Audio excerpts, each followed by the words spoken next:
Bada, 12:30 iritsi dira, beraz, heldu zaigu ordua elkarrizketa nagusiari heltzeko eta horretarako gaur dugu hemen gurekin Josu Erkoreka, Eusko Jaurlaritzako lehendakari orde eta segurtasun sailburua, ondo etorri gurera.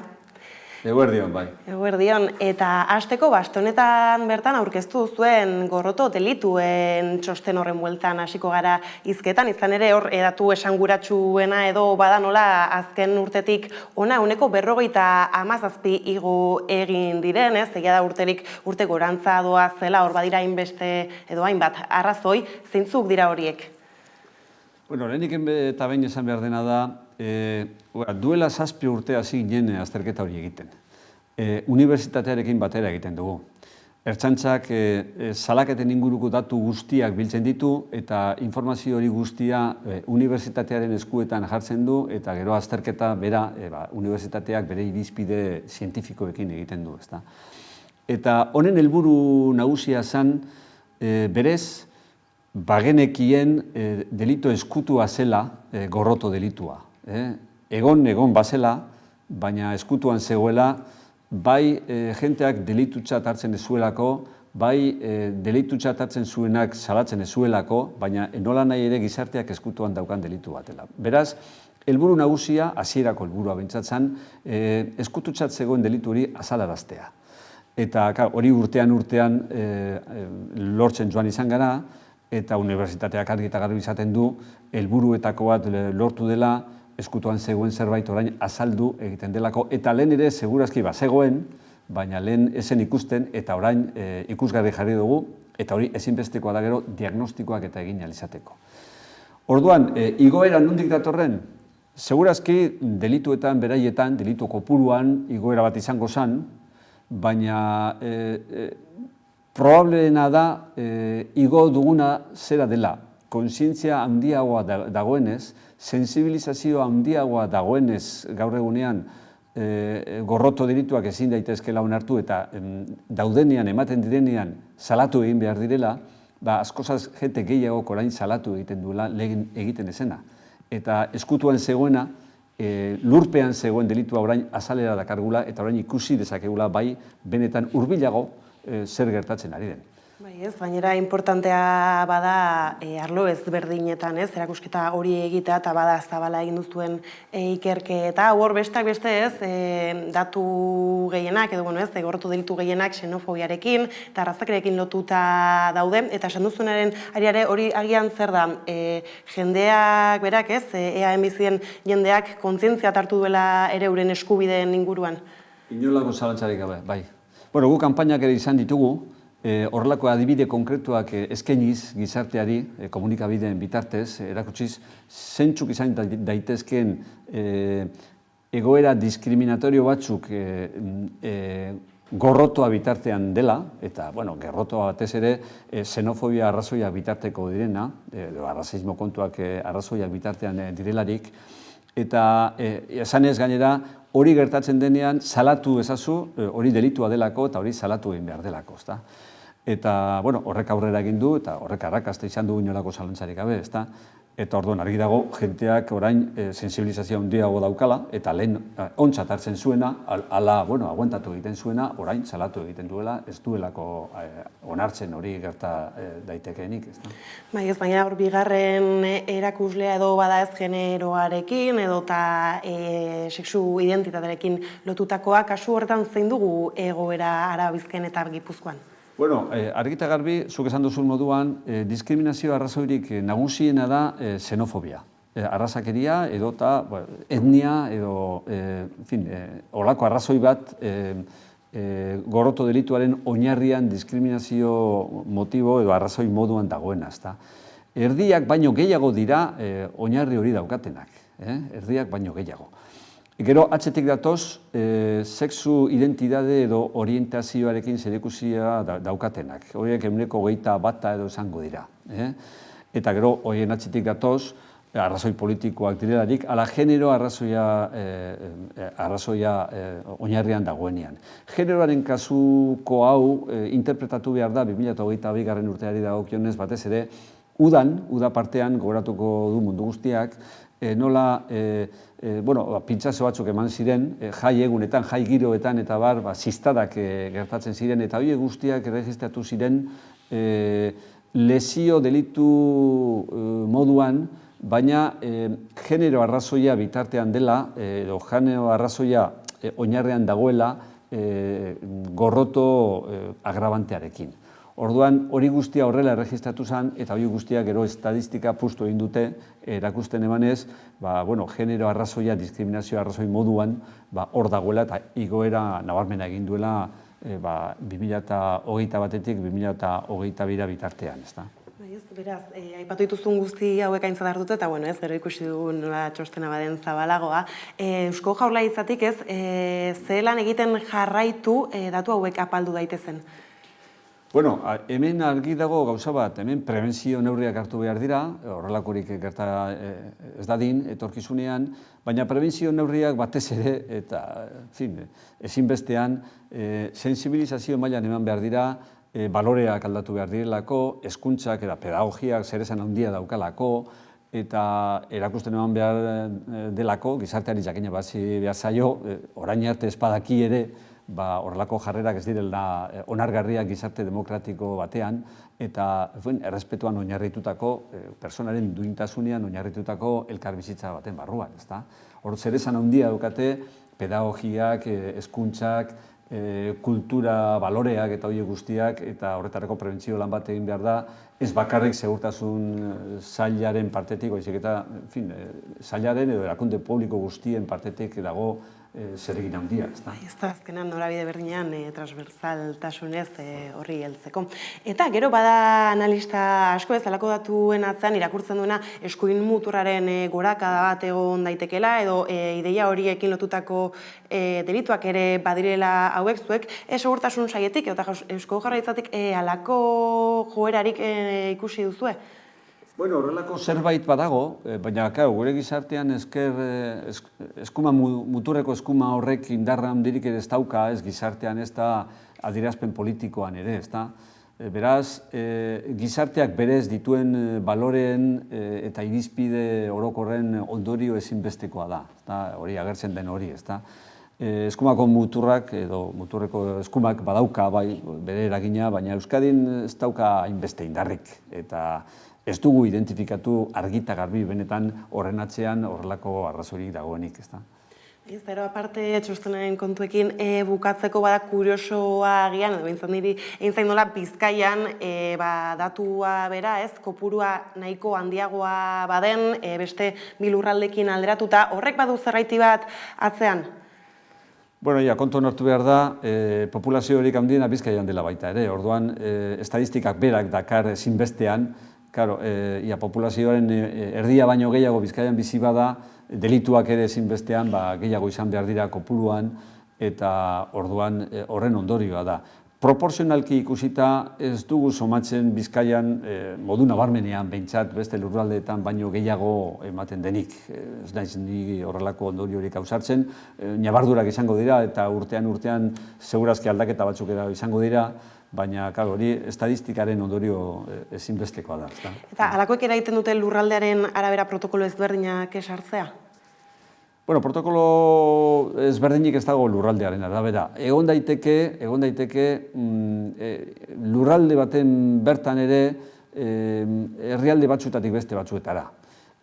Izan ere, herrialde batzuk konplexuagoak dira gizarte konposizioaren ikuspuntutik, eta orduan horietan arrisku gehiago egon daiteke, horrelako delituak eman daitezen, gizartea simpleagoa, egitura argiagoa edo simpleagoa daukan kasuetan baino, ezta. Zene dut, arrazakeria eta xenofobia arrazoiak eta eman daitezke etnia jatorrezko diferenteetako jentea dagoenean, eta horrelakorik ez dagoenean, horrelakorik ezin daiteke eman, ezta.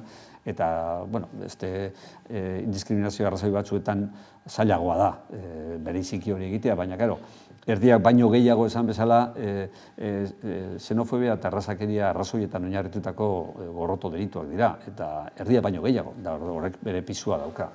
Dudarik gabe.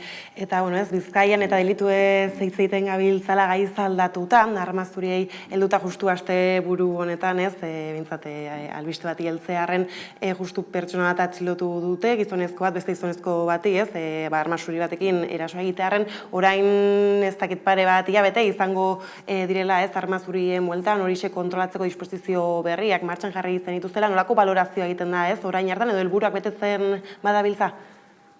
Bueno, planak bere helburuak betetzen ditu.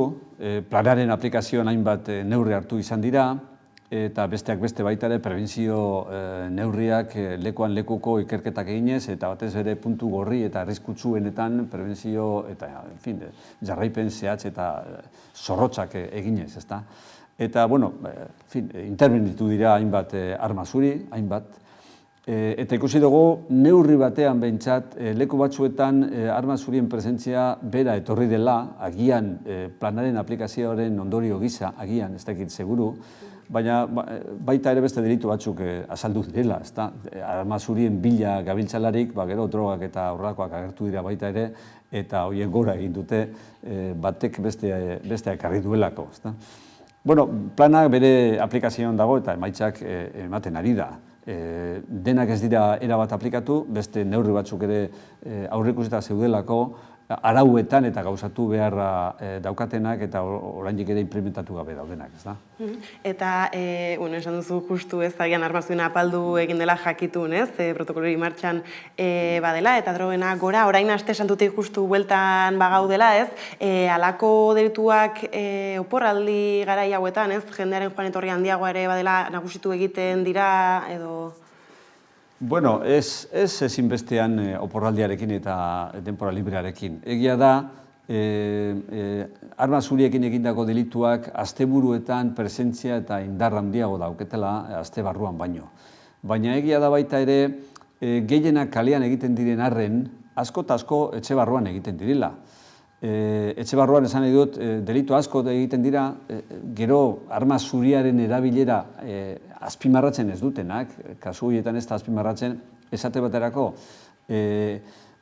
badira emakumearen kontrako eraso asko eta asko, emakumearen kontrako erasotzat eta delitutzat agertzen direnak, baina horretarako erabili izan den baliabidea arma zuria izan da.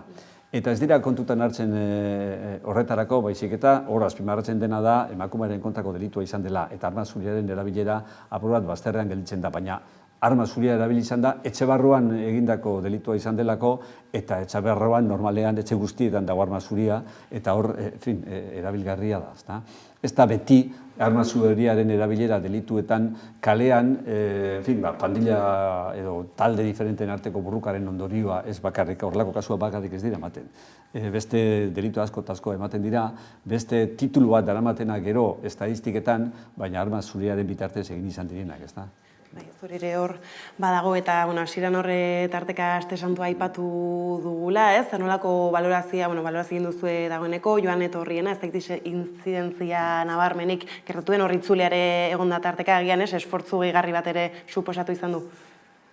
Bueno, horrelako ekitaldi batek beti eskatzen du esfortzu berezia, esan edo, itzuli batek ertzaintzarentzan behintzat suposatzen du esfortzu izugarria egin behar dela antolakuntzaren ikuspuntutik eta baliabideen antolakuntza puntutik, ezta?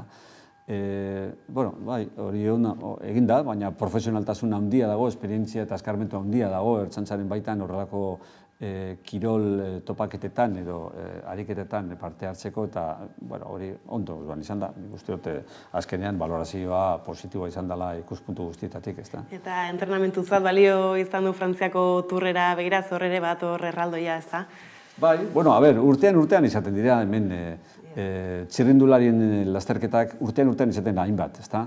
Eta, hor entrenamentua izaten dute, baina horrez gainera ere, ertzaintzak bere prestakuntza prozesuak dituela, etengabeko prestakuntza prozesuetan sartuta dago, eta trafiko unidadeak ere bere ekimenak dauzka ikuspuntu horretatik, beti, punta-puntan egoteko eta forman egoteko horrelako erronkei behar bezala erantzun ahal izateko, eta turra benetan erronka garrantzitsua da ikuspuntu horretatik.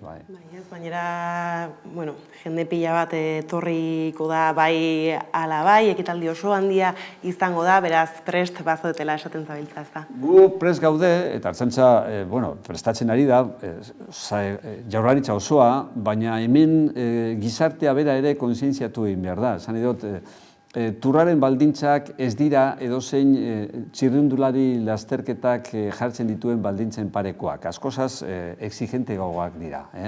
Turrak eskatzen du, turra igaro aurretik, 4-5 ordu aurretik errepideak itxita egon behar direla. Lasterketa bera etorri aurretik etortzen delako beste karabano bat publizitarioa, eta horrek igual ordu beteko iraupena izaten du, eta horrek publizitatea egiten du, eta ordurako ja itxita egon behar da. Eta hemen ez gaude horretarako ohituta, eta kontuan izanik turrak hemen uztailaren 1, 2 eta 3 izango duela bere presentzia, egun delikatuak dira, oporraldiak egun horietan hasten dira, asteburuko egunak dira, udako egunak dira, jenteak hondartzara nahi izango du, joan, eta ibilbidea neurri handi batean hondartza edo kostaldeko inguruetatik egiten da. Orduan mundu guztiak planifikatu beharko du egun horietako bere eginkizuna, jakinik turraren ibilbidea, turreko lasterketa heldu baino 4 ordu lehenago itxita egongo dela. Eta horren arabera planifikatu beharko du mundu guztiak bere egun horietako eginkizuna. Ez beraz, zertari eskatu behar diogu, lasai aritzeko eta ez baiten asarratu auto hartu behar badu eta... Tur zaleak badira asko eta txirrindularitza zaleak, baina badira baita ere beste asko eta asko, txirrindularitzaz interese handirik ez daukatenak, baina horiek ere errespetatu behar izango dituzte, eta egun horietan izango dira behar izanak, aireportuetara joan beharra izango dutelako, oporregunak dira, ospitaletara joan beharra izango dutelako, larrialdiak edozein momentuan gertatu daitezke, eta horiek guztiak kontutan izan behar dira. Planifikazioak aurreikusiko du, hainbat lekututara iristeko bide alternatiboak eta jartzearena. Baina, karo, aireportura bazoaz eta ordu zehatza badaukazu, eta ohiko bidea hartzeko asmoa badaukazu, eta ohiko bide horretatik igarotzerik ez badaukazu, eta justu bazoaz, bide alternatiboak igual atzeratu egingo zaitu, eta igual egaldia galduko duzu oporrak ondorio moduan galtzea dakarren moduan. Beraz, hemen usten dugu mezua zabalik jendea ibili dadin, eta egia da gero, halako ekitaldi handiek, erraldoiek, nolabait esatearren ez, beti dutela ez, aldeko partea, eta gero ere bada kontrako ahotsa altzatzen duenik. Halakoetan ere ez, aurreikusi izaten dituzue, ez da mobilizazioak egon daitezkela, eta horretarako prest ere egoten da beste dispositiborik? Dispositiboa izugarria da, kontutan hartzen duelako ez bakarrik errepidea berak sortzen duena, igarotzen den lekuetatik eta herrialdeetatik, baizik eta, karo, irteera lekuan eta sarrera lekuan hainbat neurri hartu beharra dago, hainbaten neurri. Segurtasun neurriak, droiak, helikopteroak ere martxan daude, hor dispositiboa, esan bezala, oso handia da. Gero, horrelako errepide batek eskatzen du, bide gurutze guztiak egon behar direla babestuta, kontrolatuta, kontrolpean. Ezin daitekelago gertatu, errepide bat itxita egotea, eta gero, errepide horretan dagoen bide gurutze batetik beste kotxe bat kontrolpetik kanpo sartu, edo beste ibilgailu bat, edo beste motorra, edo dena delakoa. Orduan, horiek dena kontrolpean egon behar dira. Eta batzuk bolondrezen eskuetan egongo dira, ardura beraiena izango da, eta beste kasu batzuetan, udaltzainak, ertzainak, trafikoko urtzainak egon beharko dute, ezin bestean, bermatzeko turrak eskatzen dituen edo jartzen dituen baldintzak modu zorrotzean eta egokian beteko dituela. Eta gai aldatuta, justu orain hauteskunde atari batean aurkitzen garela, grebaldi pila bat ari da izaten azken aldian, eta hor bai ari dela, edo salaketa asko jasotzen ari direla, azken urteetan berdin bai poliziaren edo ertzaintzaren jarreraren kontra, edo ertzaingoen kontra, eta abar hor jaurlaritzatik nolako balorazioa egiten duzu azken aldietan, agian gero salaketa horiek ibilbide laburra izan dezakete, baina azkenan agian gizartean zelako ideiak zabaldu daitezkeen Euskal Poliziaren inguruan? Gizarte demokratiko guztietan egoten da eskrutinio bat edo kontrol zehatz bat poliziaren jardunaren inguruan. Argi dago, hori gizarte demokratikoak ez direnetan horrelakorik ez dago, debekatuta dagoelako, demokratikoetan bai. Eta orduan salaketak hemen leku guztietan bezalaxe, Frantzian dagoen moduan, Italian dagoen moduan, edo Alemanian dagoen moduan, demokrazia aurreratuetan horrelakoak egon badaude. Hemen, estadistika bat emango dizut, eta horrek erakutsiko dizu, nolabait edo beste horren jarraipena nola egiten dugun. Salaketak egin daitezke ala administrazioaren aurrean ala auziperatuta. Eta auziperatutako kasuetan, azken 10 urteetako estadistika kontuan hartuta, aurrera egin dute, hau da, kondena batean amaitu dute, aurkeztutako salaketa judizialen 1,4%. 1,4%. Gainontzeko guztiak bertan bera gelditu dira, ala absoluzio batean amaitu dute. Zan nahi dut honekin, kesak badaudela, salaketak egon badaudela, gizarte mailako salaketak badaudela, baina auziperatutako kasuetan, hori bai epaile baten kontrolpean daude eta bermeak eta garantiak eskaintzen dituzte, horlako kasuetan aurrera egin dutenak eta benetan kondena batean amaitu direnak 1,4% dira. Horrek ez du esan nahi horrekin konformatzen garenik. Helburua izan behar da 0% izatea. Eta horretan lanean gabiltza, eta horretarako hainbat neurri hartzen ditugu baita ere horrelakorik errepekatu ez daitezen, baina portzentaia dena dela, zen oso motza dela, eta horretan konparatu gaitezke, panorama konparatuan edozein polizia demokratikorekin, inolako zalantzarik gabe.